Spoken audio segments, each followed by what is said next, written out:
ተኩላዋና ልዕልቷ። ከዕለታት በአንድ ቀን አንድ አልበርት በተባለ ግዛት ውስጥ ህዝቡ ያምጻል። ህዝቡ በሚያምጽበትን ጊዜ ቤተ መንግስቱን ሙሉ በሙሉ በእሳት ያያይዙታል። በዚህ ሰዓት ንጉሱ ከሁለት ልጆቹ ጋር ሆኖ እግሬ አውጭኝ እያለ መሮጥ ጀመረ። ልክ ወይኔ ወይኔ እያለ ሲሮጥ አደናቅፎት ወደቀ። ይህ ንጉስ ግን ራስ ወዳድ ነበር። እነዚህ ሁለት ህፃኖችንም ሲያይ አትከተሉ፣ በቃ ራሳችሁን አድኑ፣ እኔም ራሴን ላድን ብሎ ልክ ጉዞውን ሊጀምር ሳለ እነዚህ ሁለት ልጆች አባዬ ብለው ያዙት። እሱም ክሉልኝ አላቸው። በዚህ ሰዓት አንድ ያልተጠበቀ ነገር ተከሰተ። አንድ ተኩላ መጣች። ተኩላዋንም ሲያይ ደነገጠ። አይሆንም እያለ ሲሄድ አደናቅፎት ወደቀ። ከወደቀም በኋላ ልክ ሲነሳ አንድ ያልተጠበቀ ነገር ተከሰተ። እሱ ምንድነው ካላችሁ ሞተ። ጣረ ሞትም ነፍሱን ይዞት ሄደ። ከዛ በኋላ ልክ ምትገርም ተኩላ እነዚህን ሁለት ህፃኖች ልክ እያየች ሄደች። ግን በዚህ ሰዓት አንድ ያልተጠበቀ ነገር ተከሰተ። ልታጠቃቸው አልነበረም፣ በጣምም ወዳቸው ነበር። ከዛም ምግብ ሰጠቻቸው እነዚህ ሁለት ህፃኖች። ሁለቱም ደስ በሚል ሁኔታ ከሷ ጋር ከተኩላዋ ጋር ሆነው ይህን ምግብ ተመገቡ። ከዛ ጊዜያትን እየተካሄደ እነዚህ ሁለቱ ህፃናቶች ሃናና ሮዛ ከዚህ ተኩላ ጋር ተላመዱ። እችም ተኩላ ከላይ እነሱን ጭና ምግብ ታበላቸው ነበር። አንዳንዴም ምግብ ሊቆርጡ ሲሄዱ አስፈሪ ድቦች እነሱን ሊያጠቁ ስታይ እች ተኩላ ትመታላቸው ነበር። እች ተኩላና እነዚህ ሃናና ሮዛ የተባሉ ሴቶች በጣም ተዋደዱ። በጣምም ተቃቅፈው እየተሳሳቁ ነበር ቤታቸው ውስጥ የሚያረጉና የሚኖሩ። እችም ተኩላ በጣም ነው የምወዳችሁ ልጆቼ ትላቸው ነበር። በጣምም ተወዳቸው ነበር። ከዛ ከብዙ ጊዜያት በኋላ እነዚህ ሁለት ልጆች እህት የሆነችው የሁለቱ ልጆች እናት እህት የሆነችው የንጉሶች መሪ ሴት አለች። እሷ ደግሞ ኢስት ትባላለች። ኢስት በጣም ምትገርም ሴት ነበረች። ለአካባቢ ሁሉ እርዳታን በማድረግ ነበር የምትታወቅ። ግን ሁሌም ይከነክናታል። እነዚህ ሃናና ሮዛ የተባሉ ልጆችን ማግኘት ትፈልጋለች። ምክንያቱም ማደር አለባት። የማግኘት ለእሷም እንደ ልጆቿ ናቸውና። ከዛም የእሷ ተላላኪ ሄደና እንደዚህ አላት፣ ሃናና አልበርት ታይተዋል ተብሏል፣ በዛ በጫካ ተኩሎች በሚኖሩበት ቦታ አላት። እሷም ከብዙ ጊዜያት በኋላ ታዩ ማለት ነው፣ ስለዚህ ሂዱና ፈልጓቸው አለችና ወታደሮችን አሰማራች። እነዚህም ወታደሮች ፍለጋቸውን በጣም ፍላጓቸው አጧጧፉት። ግን በጣም በሚፈልጉበት ሰዓት ለማግኘት ተቸገሩ። ብዙ ጊዜያት ሄዱ፣ ግን ወጥመድ ሰሩ። ከዛ ከብዙ ቀናትና ከብዙ ጊዜያት በኋላ ሃናና ሮዛ ተያዙ። በጣምም ይገርም ነበር። ልክ ሁለቱን እንደተያዙ ኢስት ሰማች። ኢስትም እየሮጠች ሄደች። ኦ የኔ ቆንጆ ልጆች እናንተ ናችሁ አለች። ማን ካላችሁ ደግሞ ልዕልቷ ኢስት። ከዛ በኋላ እንደዚህ በምትልበት ሰዓት ሁለቱም በጣም አይሆንም እያሉ ነበር። ምክንያቱም እነሱ አልለመዱም ነበር፣ ከተኩላ ጋር ነበር ህይወትን የለመዱ። ከዛም ሂዳ ስታቅፋቸው እነሱ አይሆንም እያሉ ነበር። ከዛም ወደ ቤተ መንግስቱ ገቡ። ቤተ መንግስት ውስጥ ገብተው ግን መላመድ አልቻሉም ነበር። የእነሱ ሰራተኞች ጸጉራቸውን ሊያስተካክሉላቸው ሲሞክሩ አይሆንም ይሉና እቺ ሮዛ እና ሃና እነዚህ የእነሱን ሰራተኞች ይደበድቡ ነበር። በጣምም በሚገርም ሁኔታ ነበር የሚደበድቧቸው። ይሄ ሁላ ሲሆን ካደረጉ በኋላ ደግሞ ልክ እንደ እንስሳ እያንቧቹ ነበር የሚሄዱ በቤተ መንግስቱ። አንድ ቀን እየሄዱ ሳለ ሮዛ ወደቀች። ሮዛ በምትወድቅበት ሰዓት ግን አንድ ያልተጠበቀ ነገር ተከሰተ። ኢስት መጣችና አነሳቻት። የኔ ልጅ በጣም ነው እኮ የምወድሽ ብላ ፊቷን ጠረገችላት፣ ቁስሏንም ጠረገችላት። ከዛ በኋላ ወደ ሃና ሄደች። ሃና ግን በጣም ተናዳሽ ነበረች፣ አትወዳትም የነበር። ወዲያውን እጇን ነከሰቻትና እየሮጠች ሄደች። በዚህ ሰዓት አይሆንም ስትል ኢስት አዝና ልክ እቺ ሮዛ ሄደችና አይዞሽ በቃ ብላ እጇን ሳመችላት። ከዛ ኢስትና ሮዛ በጣም ተዋደዱ። ሮዛ በጣም መዋደድ ጀመሩ። አብረውም ጊዜ ማሳለፍ ጀመሩ።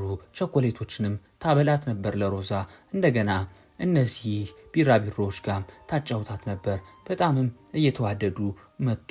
ማንና ማን ካላችሁ ደግሞ ኢስትና ሮዛ ፍቅራቸው በጣም ጨመረ።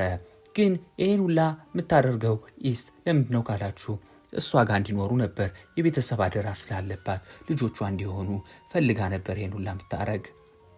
ከዛ ኢስት እንደለመደችው አንድ ቀን እንቅልፏን ተኛች። እንቅልፏን ተኝታ ሳለ ግን ማይሆን ህልም ማየት ጀመረች፣ መቃዠትም ጀመረች። የምታየውም በህልሟ እየሮጠች አንድ ተኩላ እያባረራት ነበር። ልክ ሂዳም ስትወድቅ ይሄ ተኩላ ሊበላት በላውሽ ብሎ ሲመጣባት ነበር። ከዛ እሷም አይሆንም ብላ በህልሟ ተነሳች። ከዛም በጣም አዝና ልክ በሁለተኛው ቀን ስትሄድ እቺ ሮዛ አየቻት። ከዛ ደህና ነሽ ኢስት አለቻት። ኢስትም ምንም አታስቢ እሺ እኔ ደህና ነኝ፣ ብቻ እናንተ ደህና ሆኑልኝ አለቻት። ከዛ ቀናትን እየተኩ ሄዱ። ከዛ በአንድ ቀን ምሽት እቺ ኢስት በምትሄድበት ሰዓት አንድ ያልተጠበቀ ነገር ተከሰተ። ምንድነው ካላችሁ ያቺ ተኩላ መጣች። እነዛን ሮዛና ሃናን ያዳነቻቸው ተኩላ መጣችና ልጆቼን አምጪ አለቻት ኢስትን። ኢስትም አይሆንም አለች። በዚህ ሰዓት እቺ ተኩላ መጣችና ደበደበቻት። ማንን ካላችሁ ደግሞ ኢስትን። ከዛ ጠባቂዎችም ሲመጡ ጠባቂዎችንም መታቻቸው። ማን ካላችሁ እች ተኩላ። ከዛም በኋላ ተኩላ ልጆቼን አምጪ ስትል ሁለቱም ልጆች ደረሱ። ከዛ እማዬ ተኩላ አሉ ሁለቱም በደስታ። ማንና ማን ካላችሁ ደግሞ ሮዛና ሃና የኔ ልጆች አለች እች ተኩላ። ከዛ እንደዚህ አለች ኢስት አይሆንም አትሄዷትም ከኔ ጋር ነው የምትሆኑ እናንተ የኔ ልጆች ናችሁ የቤተሰብ አደራ አለብኝ አለች። ግን ልክ ተነስታ ልትመታሳለች ተኩላ ኢስትን መታችና ጣለቻት።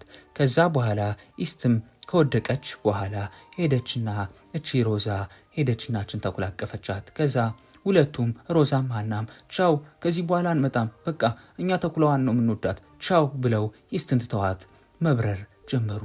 ኢስትም አልጠበቀችም የነበር አይሆንም እያለች መሬት ከወደቀች። ከዛም በቀጣዩ ቀን ኢስት ከእንቅልፏ ስትነሳ ታማ ነበር። አልጋ ላይም ተኝታ ነበር። የእሷ ሰራተኞች መጥተው እሷን መንከባከብ ጀመሩ። ከዛም ኢስት አንድ ቀጭን ትእዛዝ ሰጠች። እሱም የአካባቢዋን ጠንቋይ እንድትመጣና ለእሷ ውለታ እንድታዋልላት እንዲነገር አደረገች። ከዛም የአካባቢዋ ጠንቋይ በፍጥነት ወደ ኢስት መጣች። ከዛ የተከበሩ እንዴት ኖት አለች ኢስትን በማክበር። ኢስትም እንደዚህ አለቻት፣ አሁን እኔ ብዙ ነገር እንድታይልኝ ይፈልጋለሁ። አንድ እቺ ተኩላ አለች፣ እነዚህን ልጆች የኔ ናቸው ምትል፣ ስለዚህ ሁሉን ነገር ወደ እኔ እንድታረግልኝ ይፈልጋለሁ አለቻት። ከዛም እቺ አስማተኛ በአስማቷ አንድ የተኩላ ልጅ የሚመስል ነገር ሰጠቻት ለኢስት። ከዛም ሙሉ ታሪኩን ማየት ጀመረች። ስታስታውስም እነዚህ ሰዎች እችን ተኩላ ድሮ ያሰቃዩት ነበር። እቺ ተኩላ ደግሞ በጣም ምስኪን ነበረች። ከዛም ይሄ አንዱ ሰውዬ የተኩላዋ ልጅ በእጁ በመያዝ ደበደበባት። በዚህ ሰዓት ልክ በጣም ተናደደች እቺ ተኩላ። ከዛም ተጋጠመችና ሁሉንም ቢጎዷትም አሸነፈቻቸው። ከዛ ግን ምን ተፈጠረ ካላችሁ ልጇ ሞተችባት። በምታይበትም ሰዓት አዘነች እቺ እናት ተኩላ። ከዛም ጮሃ አዘነች። ከዛ ጊዜ በኋላ ነው እነዚህን ሮዛና ሃናን ያገኘቻቸው። ከዛ ልክ እንደ ራሷ ልጆች ነው የምታስባቸውም የምትወዳቸውም የምትንከባከባቸውም በፍቅርም የያዘቻቸው። እንደ ሰው ሳይሆን እንደ ራሷ እንደ ተኩላ ልጆች ነበር የምትቆጥራቸው። እነሱም የእንስሳ ባህሪ ያላቸው ከሷ ጋር ስለኖሩ ነው። ከዛም በኋላ እሷ ታመመች። ከታመመችም በኋላ ልክ ሞተች። ግን ስትሞት እሷ አልሞተችም፣ ምክንያቱም መንፈሷ ነበር የቀረው አለችና ሁሉን ታሪክ ነገረቻት። እች ጠንቋይ አይታ ለማን ካላችሁ ለኢስት። ኢስትም እንግዲህ ምንም ማድረግ የለብኝም፣ እኔ የቤተሰቤን አደራ ማጠበቅ አለብኝ፣ እነዚህ ልጆች የኔ ነው መሆን ያለባቸው፣ ስለዚህ አንድ ነገር ማድረግ አለብኝ፣ በቃ ይሄን የሰጠሽኝን አስማተኛ የውሸት ተኩላ ልጅ ይዤ ሄጄ እንደገና ከሷ ጋር መፋለምም ካለብኝ ተኩላዋ ጋር ተፋልሜ እነዚህ ልጆች ማስመለስ አለብኝ ብላ ኢስት ጉዞዋን ጀመረች። ከዛም ብዙ ቀኖችን ተጓዘች። ከዛ አስፈሪ ጫካ ደረሰች። ማን ካላችሁ ኢስት። ከዛም ይሄን ሻሞላ ይዛ ነበር። ሻሞላውንም በመገነጣጠስ ወደ ምትገርሟ ተኩላ ለመድረስ ፈለገች። ከዛም አንድ ክፉ አበባ ገጠመቻት፣ እሷንም አሸነፈች። ከዛም ስትሄድ ግን እች ተኩላ መጣች። እረፊ ብዬሽ ነበር፣ ልጆቼ ልትነጥቂኝ መጣሽ አለቻት። ከዛ ግን ኢስት ያሰበችውን ነገር ለማድረግ እየሞከረች ነበር። ከዛ ሮዛና ሃና በቃ ተይን፣ እኛ እዚህ ደስ ብሎናል፣ ተይን በቃ አሉ። በዚህ ሰዓት ኢስት ያሰበችውን አደረገች። እችን ሕፃን የውሸት ተኩላ ጣለችና እች ናት ያንቺ ልጅ አለቻት። በዚህ ሰዓት እች ተኩላ በጣም ተታለለች። የእውነት ልጇ መስላት ለማሽተት ወረደች። ከዛም መላስና ማሽተት ጀመረች። በዚህ ሰዓት ግን ቀስ ብላ አውቃ ሄደችና ኢስት ሮዛን እና ሃናን ይዛ ለማምለጥ ሞከረች። በዚህ ሰዓት ልክ ሃናን ስትዛት አይሆንም ልቀቂኝ አለች። ከዛ ሮዛም ልቀቂያት ማለት ጀመሩ። በዚህ ሰዓት ግን አንድ ያልተጠበቀ ነገር ተከሰተ። የውሸት እንደሆነ ሲገባት ተኩላዋ ሁለቱ ልጆቹን ይዛ በጣም በፍጥነት መሄድ ጀመረች። ልክ እየሄደች ቆየችና አንድ በጣም የሚያስፈራ ነገሩን ዘለለችው። እሱም ምንድነው የዘለለችው ካላችሁ የጣረ ሞት በር ነበር። ወደዛም ወደ ክፉ በር ልክ ዘላ ስትገባ እች ተኩላ ተከትላት ኢስትም ገባች። ኢስትም ሻሞላዋን በመያዝ በቃ እነዚህ ልጆች የኔ ነው መሆን ያለባቸው፣ አይምትኝ ከሆነ በጉልበትም ቢሆን ወስድብሻለሁ፣ አደራ አለብኝ አለች። በዚህ ሰዓት ግን በፍጥነት ልጆቹን ይዛ እየሄደች ነበር። ማን ካላችሁ ደግሞ እቺ ተኩላዋ። ከዛ ኢስትም በጣም በፍጥነት መከተል ጀመረች። ማንን ካላችሁ ተኩላዋን። ከዛ ኢስትም ልክ በጣም ተናዳ ስለነበር ይሄን የያዘችውን ሻሞላ ስትወረውረው ፊቷ ጋር ሆነባት ተኩላዋ ጋር። ከዛ ተኩላዋም ቆመች። ከዛም ልጆቹን ስጭኝ፣ ሃናና ሮዛን ስጭኝ፣ በቃ እኔ ነኝ መውሰድ ያለብኝ፣ እነሱ ያንቺ ልጆች አይደሉም፣ ምንም ብትወጃቸው እንደ እናት ብታሳድጊያቸውም ለኔ ስጭኝ፣ በቃ ተለመኝ ብላ ተንበረከከች። በጣም ሁሉ ነገር ስላረግሽ ስለተንከባከብሻቸው አመሰግናለሁ፣ ግን አደራ አለብኝ አለች። ከዛ በዚህ ሰዓት ተናደደች። ማን ካላችሁ ደግሞ እች ተኩላ።